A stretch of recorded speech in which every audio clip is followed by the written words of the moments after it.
kali ini kita akan membahas tentang sejarah modern penemuan virus pertama kali di dunia. Tapi sebelum lanjut videonya, jangan lupa klik tombol subscribe ya. Sebelum ada virus corona, sudah ada banyak virus yang menyebar di dunia. Lalu sebenarnya kapan virus pertama kali di dunia itu ditemukan? Ketika zaman Firaun, belum ada penelitian virus secara mendalam. Penelitian baru dilakukan sekitar tahun 1883 oleh Adolf Meyer dari Jerman.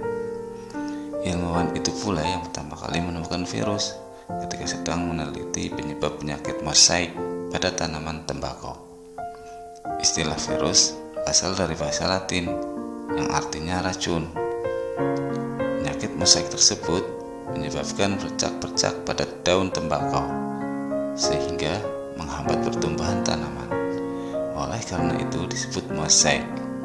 Adolf Meyer berhasil memindahkan penyakit tersebut dari tanaman yang sakit ke tanaman lain yang masih sehat dengan menyemprotkan getah yang diekstraksi dari daun tanaman sakit ke tanaman sehat. Tanaman sehat itu pun menjadi sakit. Melalui pengamatan di mikroskop, Meyer tidak dapat melihat bentuk bakteri penyebab penyakit itu. Meyer menduga bahwa penyakit mosaik tersebut disebabkan oleh bakteri yang lebih kecil dari biasanya, yang tidak dapat diamati dengan mikroskop biasa. Satu dasawarsa kemudian, yaitu tahun 1892, seorang ilmuwan Rusia bernama Dmitri Ivanovsky melakukan percobaan menyaring getah tanaman tembakau berpenyakit dengan saringan yang didesain khusus untuk menyaring bakteri. Kemudian, hasil saringan itu ditularkan pada tanaman sehat. Ternyata, filtrat masih menimbulkan penyakit mosaik pada tembakau sehat.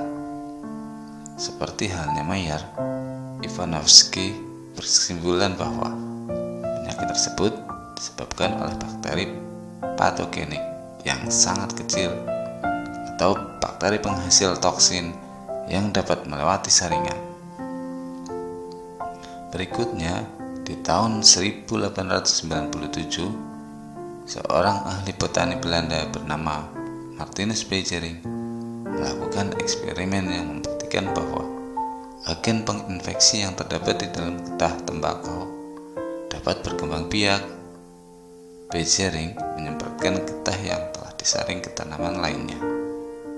Setelah tanaman tersebut sakit, maka getahnya digunakan untuk menginfeksi tanaman berikutnya dan seterusnya hingga beberapa kali pemindahan. Ternyata kemampuan patogen tersebut tidak berkurang setelah beberapa kali pemindahan. Berbeda dengan bakteri, agen penginfeksi tersebut tidak dapat dikembangbiakan dalam medium nutrisi di dalam cawan Petri dan tidak dapat dinonaktifkan dengan alkohol. Beijering memperkirakan agen penginfeksi tersebut adalah partikel yang jauh lebih kecil dan lebih sederhana daripada bakteri. Ia menyebutnya sebagai virus lolos saring atau filtrable virus. Pada tahun 1935, seorang ilmuwan Amerika yang bernama Wendell Stanley berhasil mengkristalkan partikel penginfeksi tanaman tembakau tersebut yang kemudian dikenal dengan nama tobacco mosaic virus. Penemuan Wendell Stanley bahwa virus dapat dikristalkan menjadi berita yang sangat menarik, tetapi sekaligus membingungkan. Sel makhluk hidup yang paling sederhana pun tidak dapat dikristalkan. Lantas, apakah virus termasuk benda mati? Seandainya virus termasuk benda mati, mengapa dapat bereproduksi